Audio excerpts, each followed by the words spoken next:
Olá, bem-vindos! Hoje a gente vai explorar uma filosofia que se propõe a ser uma verdadeira ponte, sabe? Uma ponte entre dois mundos que muita gente acha que não se misturam, o da fé e o da razão. Estamos falando, claro, da doutrina espírita e da sua visão de uma espiritualidade universal, que busca conectar diferentes formas de pensar. Para começar, vamos a uma provocação. E se a verdade espiritual não fosse um evento único, fechado, que aconteceu lá atrás? E se, na verdade, fosse uma história que ainda está sendo contada, em constante movimento? Essa ideia, por si só, já mexe com muita coisa, né? E é exatamente aí, no coração dessa questão, que a nossa análise de hoje vai mergulhar. E é aqui que entra um conceito fundamental do espiritismo. A base de tudo é uma ideia bem simples, mas poderosa. A instrução divina não é uma foto, ela é um filme. Ela não é estática, sabe? Ela evolui, ela caminha junto com a gente, junto com a nossa capacidade de entender as coisas.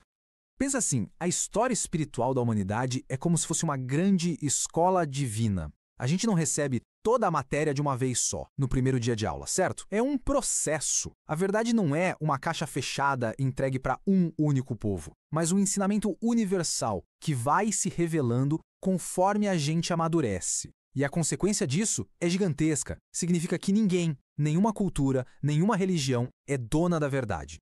Olha só, o próprio Allan Kardec, quem codificou a doutrina, resumiu isso de forma perfeita.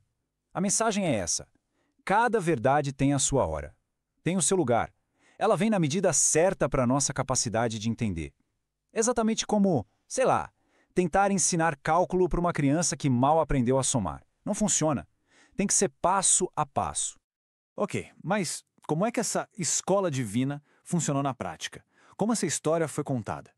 O Espiritismo aponta para três grandes momentos, três fases-chave nessa jornada de entendimento. Vamos dar uma olhada em como essa construção aconteceu? A gente vê uma linha do tempo bem clara aqui. Primeiro, Moisés, com a lei e a justiça. Depois, Jesus, trazendo o amor e a moral interna. E por fim, o Espiritismo com a razão e uma verdade mais universal. É uma escada, entende? Um degrau construído sobre o outro. Cada fase prepara o terreno para a próxima, expandindo o nosso jeito de ver o mundo, como se fossem capítulos de um mesmo livro. Vamos voltar lá para o começo. Primeira fase, Moisés. Aqui, a missão era construir o alicerce. Pensa numa humanidade ainda na sua infância espiritual, precisando de regras, de limites claros. A lei foi isso. Foi uma moralidade que vinha de fora, focada em ordem e em justiça. Era o que era necessário para organizar aqueles povos que estavam literalmente começando a sua caminhada. Aí chega Jesus, e a coisa muda completamente. É uma verdadeira revolução. O foco sai da regra do pode ou não pode externo e vai para dentro. Vai para a intenção do coração. De repente, não bastava mais só não fazer o mal. O convite era para ativamente fazer o bem. É uma virada de chave, sabe? Uma que nos convida a olhar para dentro de nós mesmos. E então a gente chega na terceira fase. E aqui é super importante entender uma coisa. O Espiritismo não vem para apagar o que veio antes. Pelo contrário, ele vem para explicar, para conectar os pontos. A proposta é essa, pegar os ensinamentos de Jesus e dar uma base lógica para eles, ligando fé com razão, com as leis da natureza. É como se a gente finalmente entendesse a lei da gravidade, em vez de só aceitar que, bom, a maçã cai. Certo. Então, um dos papéis centrais do Espiritismo, como essa terceira revelação, é o de restaurar o cristianismo. Mas como? Fazendo uma distinção que é, olha, crucial. A ideia é separar o código moral de Jesus, seus ensinamentos puros, da religião formal que se construiu em volta dele. Vamos olhar bem para essa diferença. Então, a gente tem de um lado o cristianismo puro, moral, aquele focado no amor, na caridade, na transformação que acontece dentro da gente. E do outro lado, o cristianismo eclesiástico, que virou um sistema de dogmas, de rituais, de autoridade. A posição do Espiritismo aqui é muito clara. Ele se alinha com o primeiro, com a mensagem original, e argumenta que o segundo foi uma criação humana, que, com o tempo, acabou, digamos, jogando uma sombra sobre a luz da mensagem original. Beleza. Então qual é a missão aqui? É destruir o cristianismo? Não, de jeito nenhum. A palavra-chave é restaurar. É resgatar a essência, o espírito original da mensagem de Jesus. E como fazer isso? Trazendo luz para coisas que antes eram vistas como mistério, como a vida após a morte, a comunicação com o plano espiritual e dando uma base racional para tudo isso. Olha, E essa citação de A Gênese fecha essa ideia com chave de ouro. A doutrina se vê como o cristianismo de Cristo, entende? Sem os adicionais que a ignorância e a superstição teriam colocado no caminho. É uma declaração e tanto super ousada, mas é um pilar do pensamento espírita. Tudo bem, a gente falou muito sobre essa união de fé e razão, mas como isso acontece na prática? Como o Espiritismo faz essa ponte? A proposta é tratar a espiritualidade não como um mistério intocável, mas como um campo de estudo, que pode ser investigado com lógica, com a mesma cabeça que a gente usa para entender o mundo à nossa volta. Essa tabela aqui, nossa, ela deixa tudo muito claro, lado a lado. Vamos passar por ela rapidinho. Primeiro, a base da fé.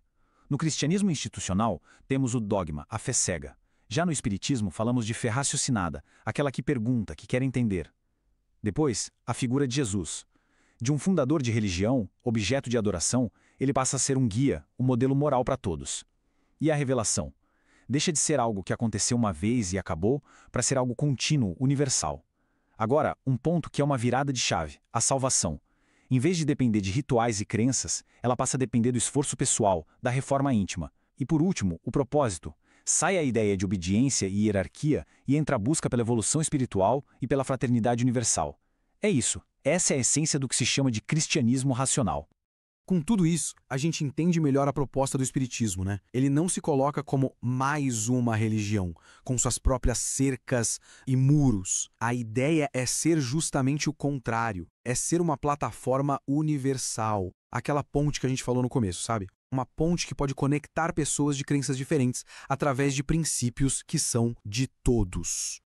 E a grande sacada é essa. Quando o foco deixa de ser o ritual externo, a forma, e passa a ser a transformação interna, a melhoria de cada um, aí a mensagem vira universal. Ela serve para qualquer pessoa, não importa de onde ela venha, qual a sua tradição. O evangelho, nessa visão, deixa de pertencer a um grupo e se torna um patrimônio da humanidade. É a ponte em ação. Mas, no fim do dia, o que realmente importa? O que define quem segue essa filosofia? Essa citação é a resposta. Não é o que se diz, não é o rótulo que se usa, não é nem frequentar um lugar específico. É o que se faz, é o esforço, aquele de todo dia para domar as próprias más inclinações, para se tornar uma pessoa melhor. A prova real está na transformação moral de cada um. E para fechar, fica uma pergunta no ar, uma reflexão para a gente levar. Será que esse caminho, o de unir fé e razão, o de buscar uma fé que não tem medo de ser questionada, será que esse não é o caminho para construir uma base mais forte para a verdadeira fraternidade universal? A proposta está lançada, fica para a gente pensar.